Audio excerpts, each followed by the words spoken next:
Have you ever felt so proud of something you've built, something you've accomplished, that you felt like you were on top of the world? It's a great feeling, right? But sometimes that pride can blind us to the bigger picture. Today, I want to share a short, powerful story that perfectly illustrates this. It's called The Proud Beetle.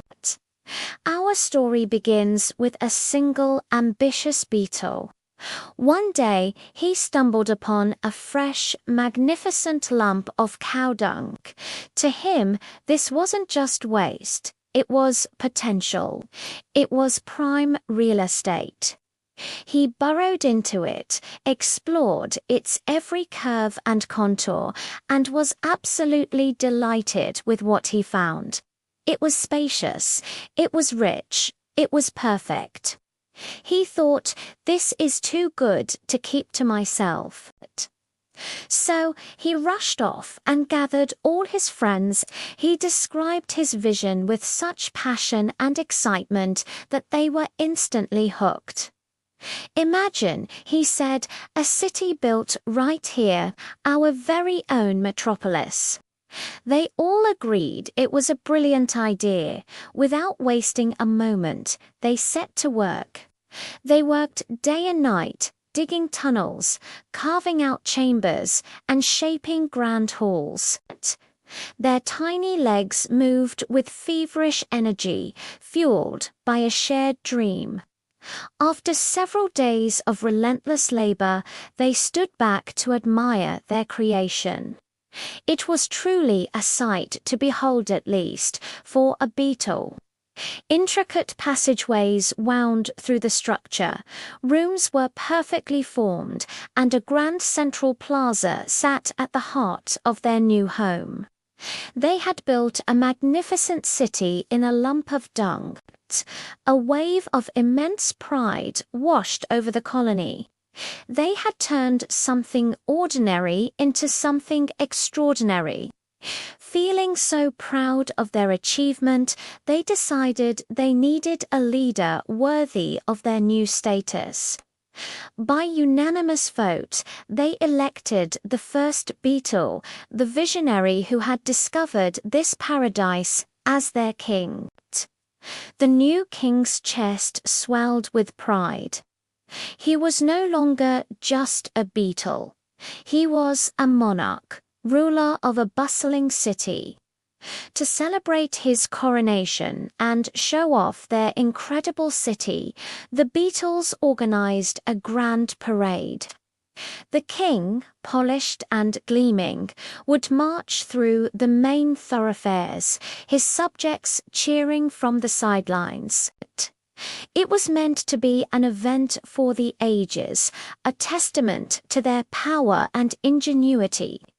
As the parade began, the king beetle marched with his head held high, his antennae twitching with royal authority. The procession was magnificent, a river of black carapaces flowing through the dung city. At that very moment, a massive creature happened to be passing by an elephant. The elephant, calm and gentle, saw the lump of cow dung in his path. Being a considerate animal, he carefully lifted his enormous foot to step over it, not wanting to make a mess.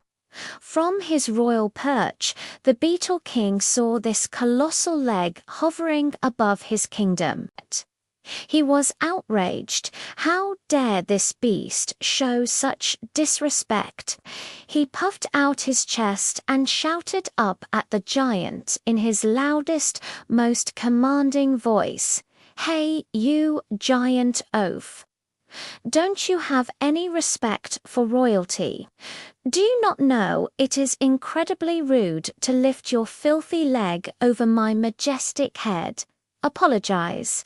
Apologize at once, or I will have you severely punished for your insolence." The elephant paused. He looked down, his large, kind eyes blinking slowly as he tried to locate the source of the tiny, angry voice. Finally, he spotted the beetle, standing proudly atop the dung. Amused, but polite, the elephant decided to humor the little king. He lowered his head and spoke in a deep, rumbling voice.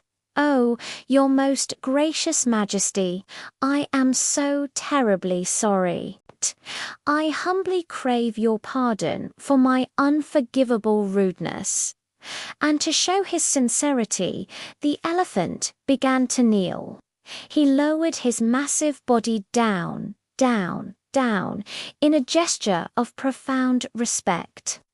And in that one single act of apology, the elephant's knee came down squarely on the lump of cow dung.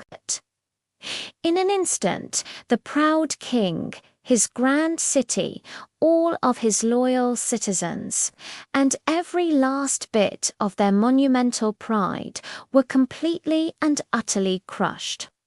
This story is a powerful reminder, isn't it? It's a classic fable about how a big ego can make our world seem much smaller than it is. The beetle was the king of his tiny world, but he completely forgot that his entire world existed within a much, much larger one. His pride blinded him to his own vulnerability. It's a lesson for all of us. Stay humble, be aware of the world around you, and never let your successes make you forget your true place in the grand scheme of things. Because you never know when an elephant might be passing by. Thanks for listening. If you enjoyed this story and the lesson it holds, please give this video a thumbs up and subscribe for more content that makes you think. See you next time.